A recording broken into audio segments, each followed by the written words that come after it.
Hola, ¿qué tal? ¿Cómo están? Un gusto para mí poderlos saludar. Estamos en Tribuna SB, es nuestro sitio web, y esto es Café Nación. Hoy converso con uno de los diputados más jóvenes que repite un segundo periodo en la Asamblea Legislativa. Viene de donde nace el sol, me refiero a la Unión, y está conmigo el señor William Soriano, con quien vamos a conversar en esta oportunidad sobre lo que ha sido su trayectoria en la Asamblea Legislativa, esa formación que ha tenido tanto en nuestro país como fuera de nuestro país, y ese paso que tuvo por Proeza y ahora pues como diputado, esas batallas que han librado, sí. Y lo que pasó la semana pasada, que saldaron deuda.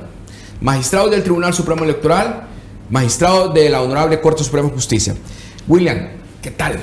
Qué gusto verte, José Luis. El gusto para mí. Tiempo de no vernos. Un ratito, sí. Ya un par de días. Yo creo que entre todo el trabajo que nos toca hacer, a veces pausamos un poco la tarea de poder comunicarle a la gente qué es lo que está haciendo la Asamblea Legislativa. Y tú mencionabas algo bien importante.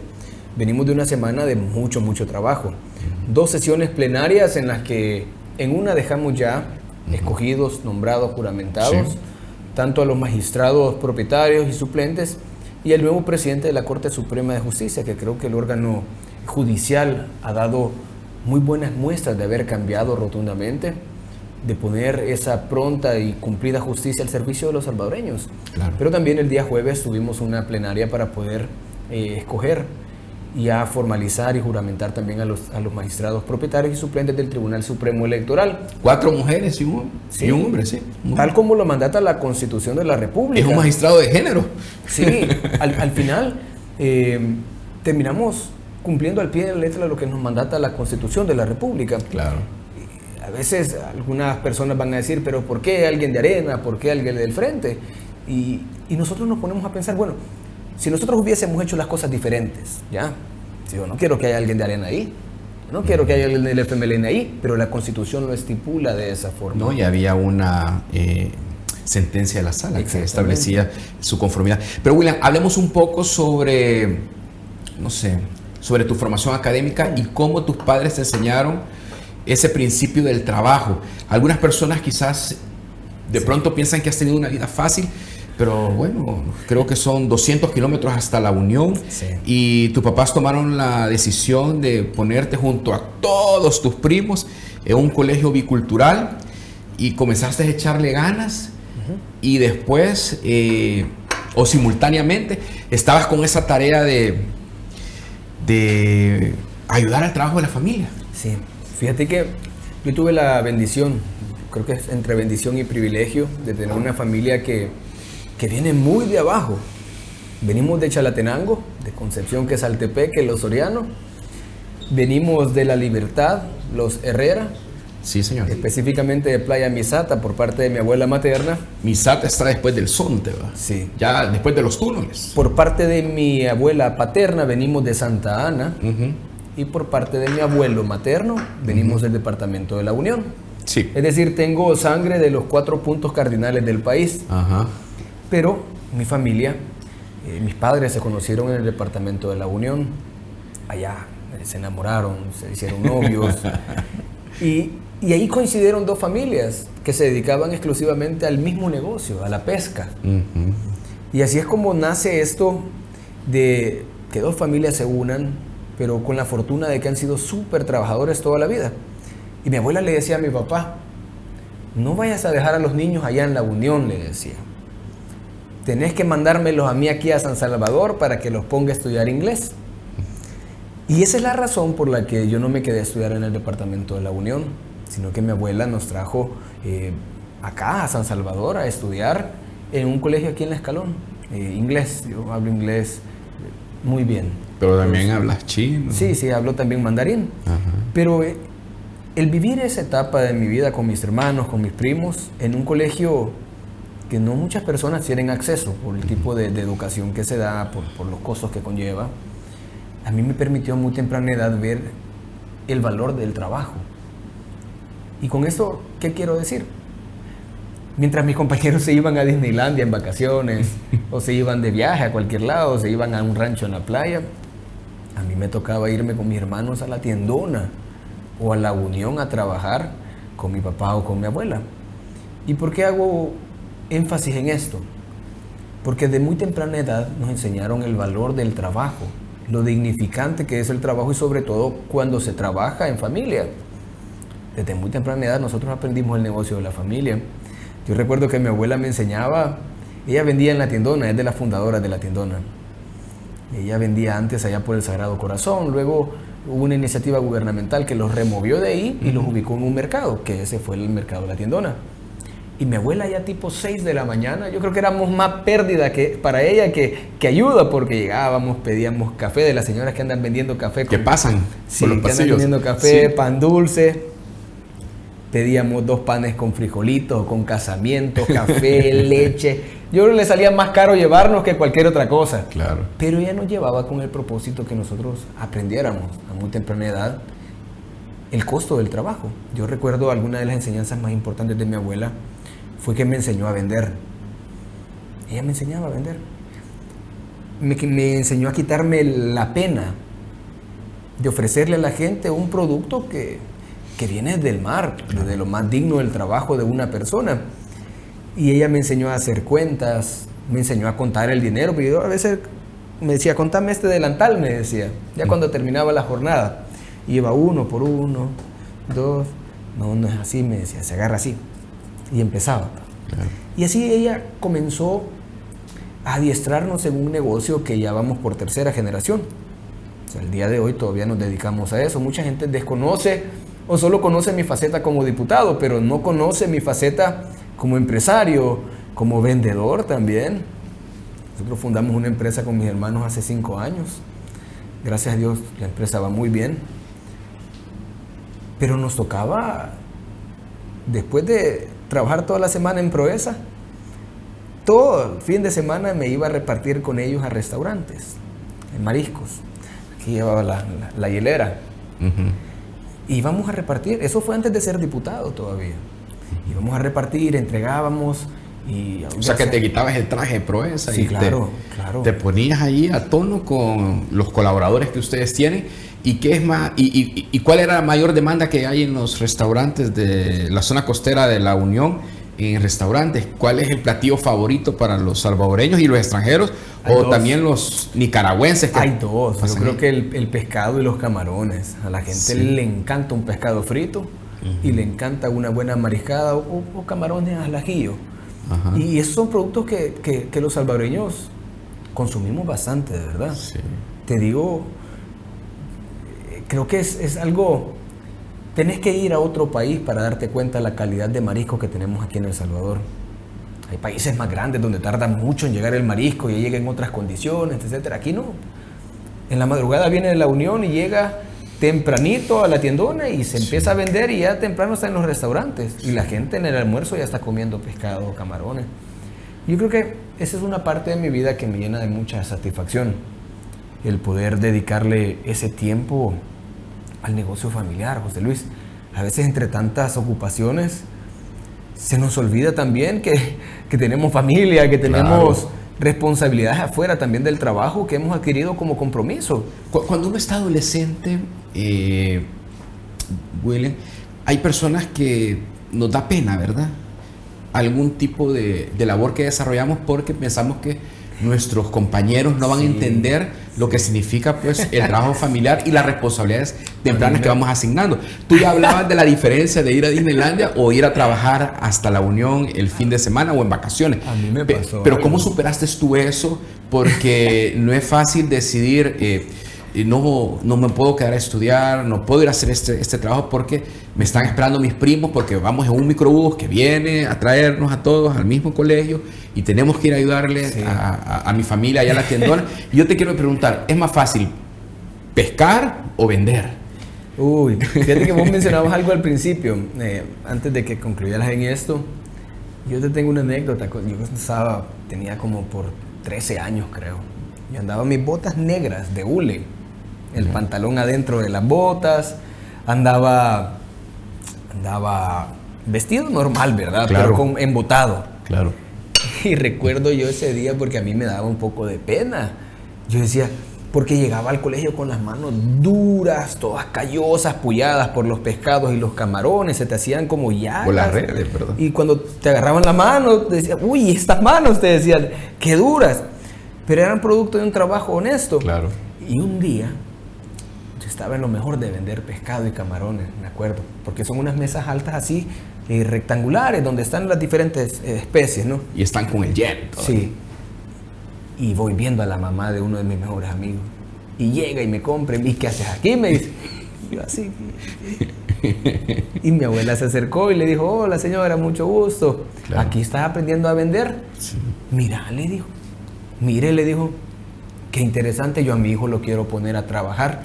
Yo estaba pensando, le dice la señora, ponerlo a ayudar a empacar bolsas en el súper. Para que también aprenda. O sea, sí. Si te das cuenta, las generaciones de antes tienen ese concepto de que hay que enseñarles a trabajar a las futuras generaciones para que no crezcan personas acomodadas, personas anuladas en sus talentos.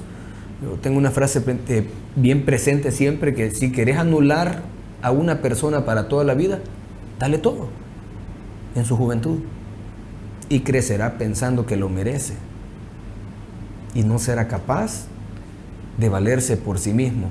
En cuanto al tema, ¿qué es más fácil, pescar o vender? Es más difícil pescar. Yo he visto faenas, videos que me muestran los pescadores. Es una labor difícil. Primero, aguantar sol. Segundo, la inclemencia del clima. De repente te llueve. O de repente con el viento el mar se pone encrispado. Sí.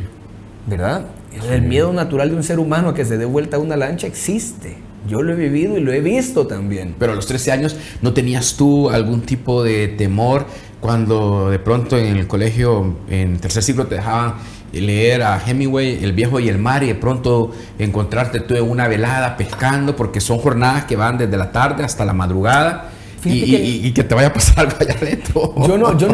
Yo no me dediqué, a ver, nunca hice una jornada completa de pesca. No me atrevía a quedarme con ellos toda la noche en vela, esperando el arrastre de la red. Pero sí me quedaba parte de la tarde, hasta que anochecía, y ya me iba. Pero sí, algo que puedo resaltar es mi respeto a los pescadores. Qué labor tan impresionante la que hacen de salir a lo inmenso del mar. El Salvador tiene 3 veces su territorio en mar. Salir confiando en que tenés un instrumento como una brújula y que el motor no te va a fallar y que andas suficiente gasolina. Y de ahí llega un punto en el que ya no ves la tierra. Ya estás en la inmensidad del mar, trabajando. Comes helado, o sea, comes frío. Llevan su recipiente, ellos comen frío ahí. Nada que comer calientito. Y cada vez que yo veo pescadores, yo digo, hombre, qué gente no solo tan valiente, sino qué gente más trabajadora. Y eso me hace admirar mucho el sector pesquero de nuestro país. Yo me identifico mucho con ellos, les tengo mucho cariño, mucho aprecio, y es algo que yo también disfruto totalmente. Mi mamá me enseñó a pescar. El salvadoreño que logró estar 411 días en alta mar y que fue a aparecer allá a Tulum.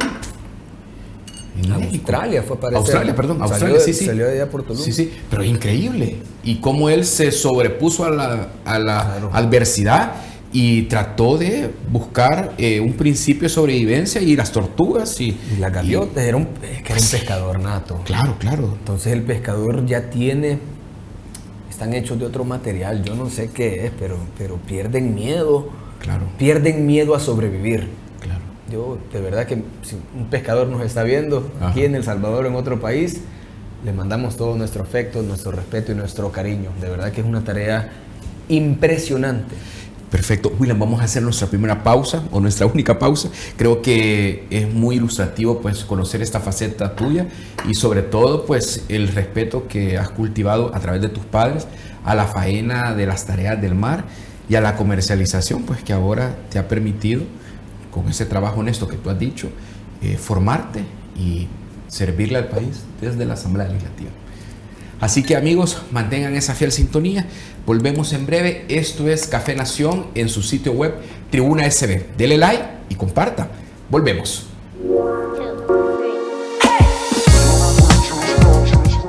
Gracias por estar con nosotros. Esto es Tribuna SB.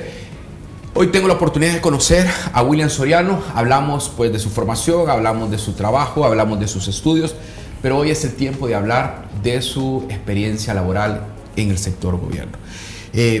William, igual que la pesca, igual que la formación académica, tu papá te dio el ejemplo del trabajo pues del servicio a la población.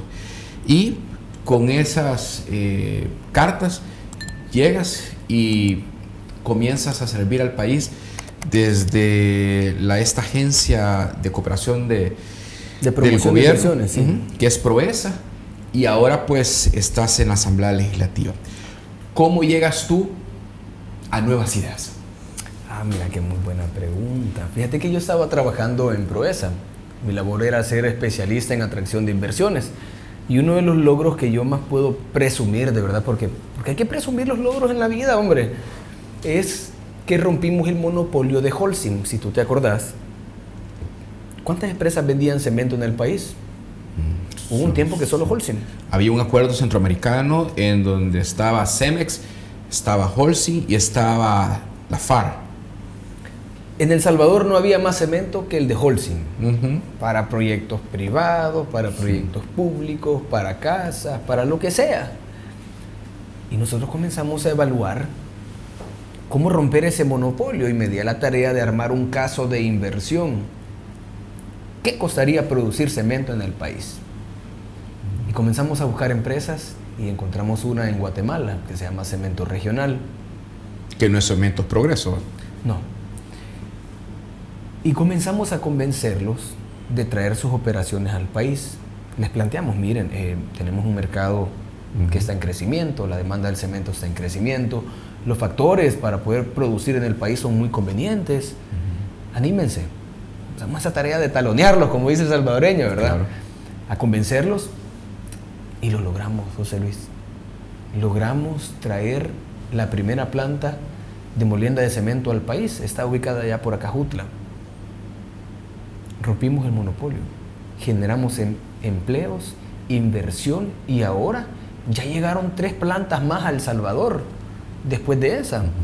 Y esa era parte de la labor que me tocaba hacer a mí, de traer inversiones al país. Pero qué difícil era traer inversiones al país cuando lo primero que te preguntaban era: ¿y las maras? ¿Me van a cobrar extorsión? ¿Y los empleados van a poder llegar sin que las pandillas los hostiguen? Y si salen de noche no les va a pasar nada. Era lo difícil. En un país donde las pandillas tenían sometida a la economía y a la población trabajadora y al empresariado, era muy difícil promocionar un país de esa forma. Ahora la situación ha cambiado. El Salvador se encuentra entre los primeros países más seguros del mundo. Salió un estudio de Gallup, Sí. donde nos muestra que El Salvador pasó a estar en la primera fila. En el hemisferio Ya sur. hablamos con autoridades del mundo sobre la seguridad. Y eso también creo que es parte del trabajo que hemos realizado. ¿Cómo llego yo a Nuevas Ideas? ¿Quién te invita? Es interesante. Fíjate que yo tenía ya un tiempo trabajando en Proesa. Ahora es Invest, donde preside Rodrigo Ayala, mi colega. Que se fue el fin de semana a Buenos Aires, allá está con el presidente. Sí. Entonces, cuando nosotros, al ver que nosotros empezamos ese trabajo muy fuerte, empiezo a relacionarme con tareas muy importantes en el gabinete de turismo. Ahí me relacionaba con la ministra de Turismo, con el ministro Merino Monroy, que en paz descanse el director Arriaza Chicas, el ministro de Obras Públicas, y a mí se me designó por parte de la institución para ser el que veía con los titulares esos temas. Y comenzamos esa labor de gestionar proyectos para la Unión, sin ser diputado ni candidato ni nada. Yo no tenía participación política. La única que tuve fue una foto de un chaleco que me sacan ahí rojo, pero porque estaba cuidando las urnas de mi papá. Cualquiera lo habría hecho, pero yo nunca pertenecía a ningún partido. Cuando se da el momento en que Nuevas Ideas abre convocatorias, abre esa parte, yo le dije a mi papá: mira, me voy a afiliar a Nuevas Ideas. Le hace así porque él sabía todos los ataques que se le iban a venir a él. Y llegaron, ¿verdad? Claro que sí, la venganza de la izquierda. Y lo señalaron como un traidor. Como traidor. Y te lo echaron en cara a ti, Sí. En la asamblea ya como Y diputado. mi papá, sí, claro, miles de veces me lo echaron en cara.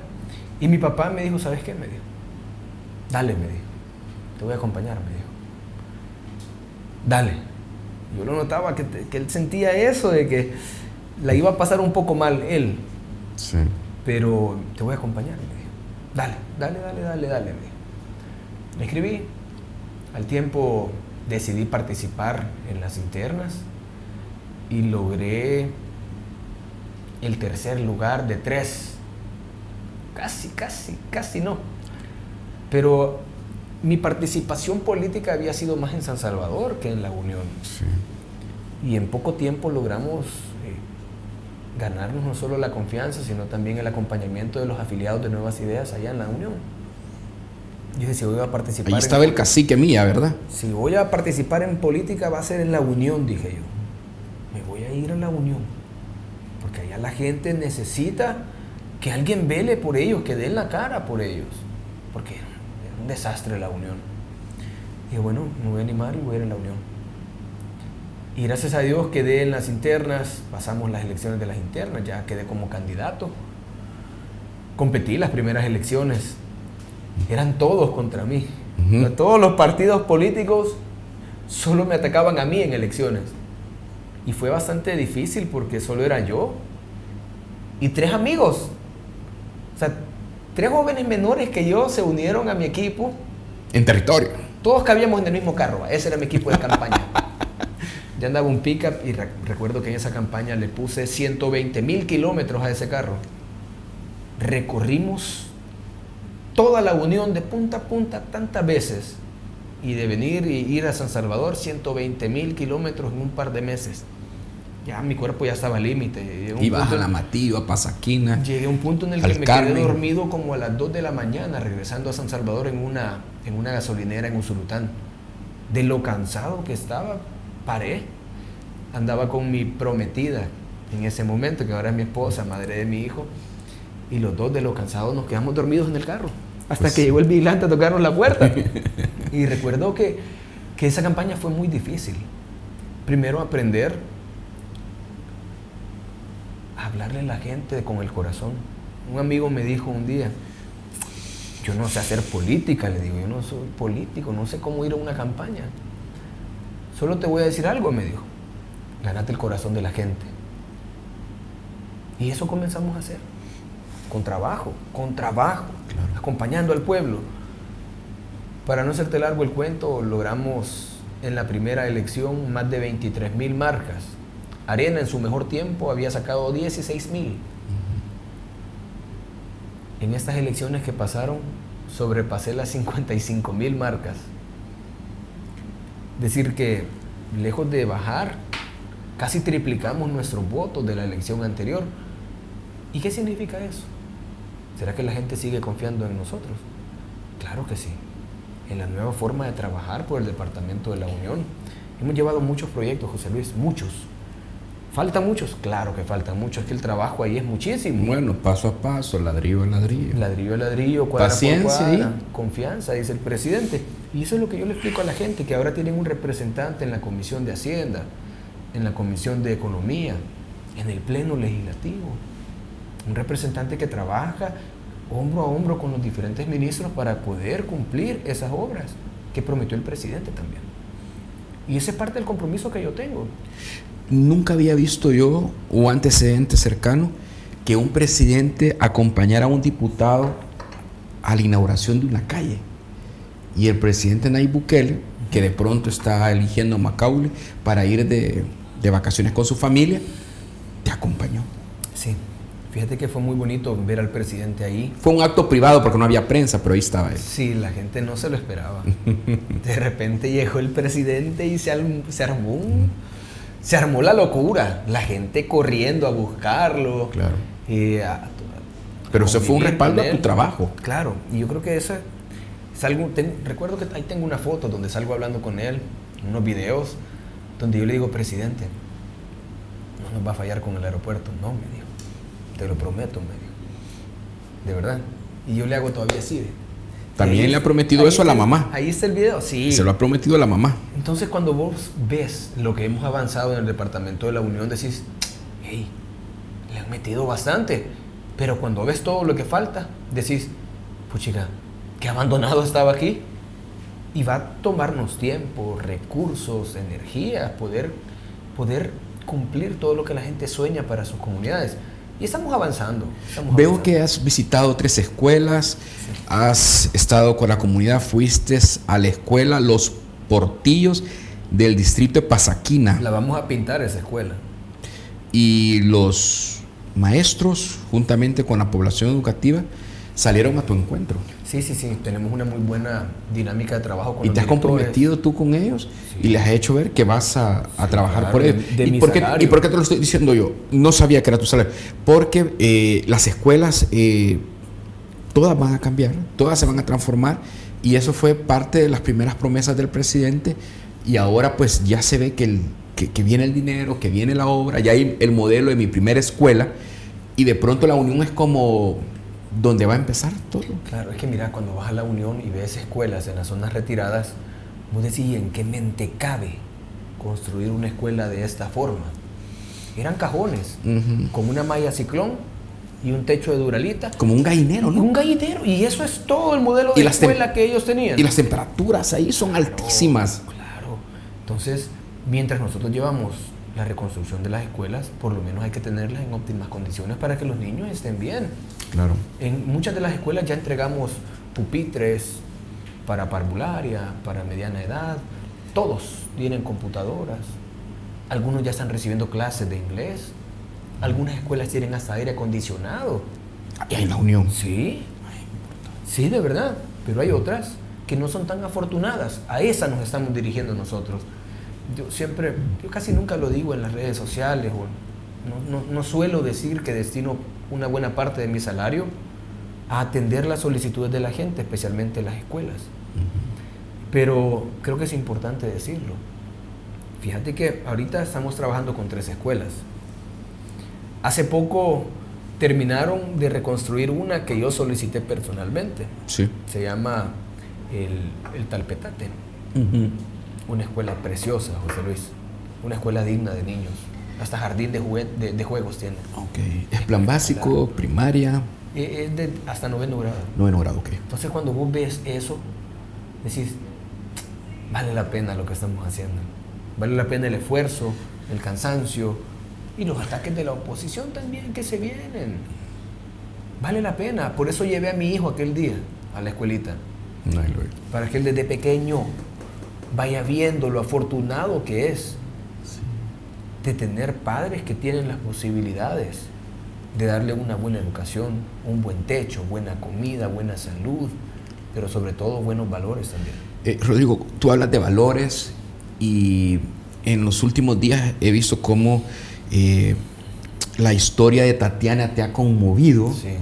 Decís que es una historia sorprendente y hay como una línea del tiempo cuando ella le diagnostican leucemia y cómo ella muestra pues ese deseo de querer vivir. De querer vivir, ¿verdad? Aferrarse a la vida. Y tú presentas en tus redes el caso de Tatiana y me llamó la atención, no porque no lo merezca Tatiana, sino cómo un caso de esa magnitud despierta el interés del señor presidente de la República, que de una manera espontánea y fuera del país muestra esa solidaridad y le dice, ya no te preocupes, contá con ellos, y de pronto tú también presentas a tus seguidores ese caso que puede ser el de otros salvadoreños, pero en verdad es una niña que le roba el corazón a cualquier persona. Claro, puede ser mi hermana, puede ser uno de mis hermanos.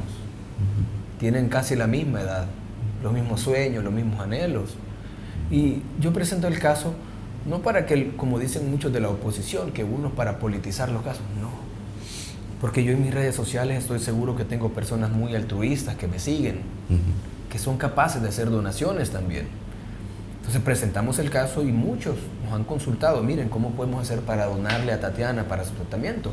Bueno, váyanse a su perfil de Instagram, aparece como Tatiana Guevara. Sí, ahí están las y cuentas. ahí hay un link Sí. que dice Nico.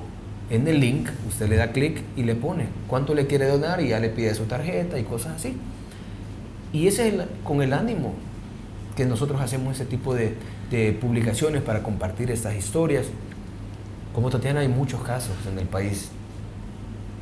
Hemos trabajado nosotros personalmente con casos de niños con insuficiencia renal. Si tenés tiempo algún día de estos, miralo, buscar la historia de Anderson. Ahí está en mi perfil de Twitter. Anderson tuvo el privilegio de convertirse en diputado por un día. Uh-huh. Yo lo conocí la primera vez que llegué a la comunidad, Punta Jocote se llama, en La Unión. Uh-huh. Y era un niño que andaba en sus sandalias con una camisa desmangada, eran como 5 niños y llegó.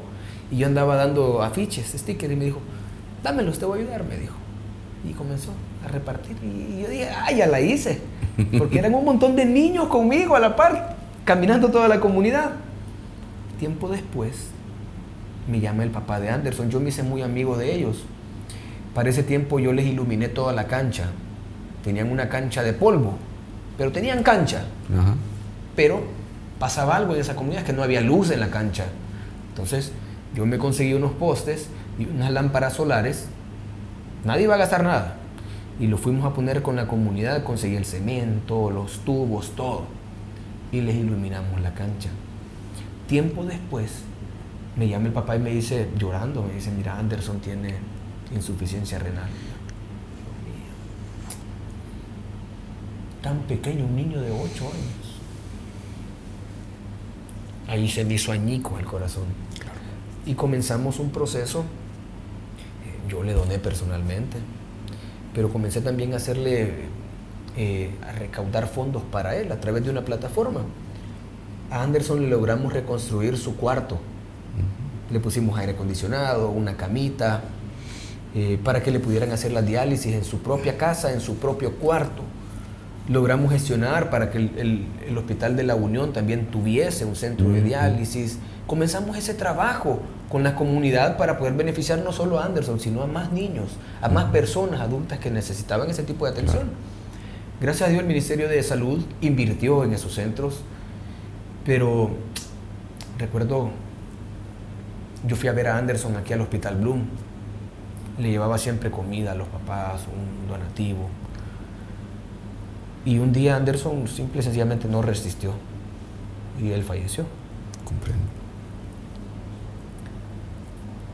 Nosotros ahorita, cuando Anderson estaba vivo, nosotros adquirimos un compromiso con él de que le íbamos a construir la calle a su colonia.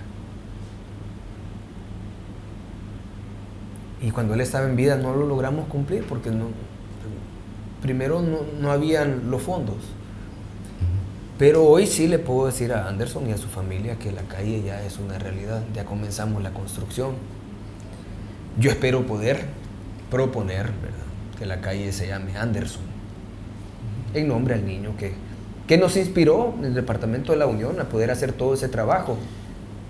Así como Tatiana, así como Anderson, hay muchos niños que padecen enfermedades injustas a tan temprana edad.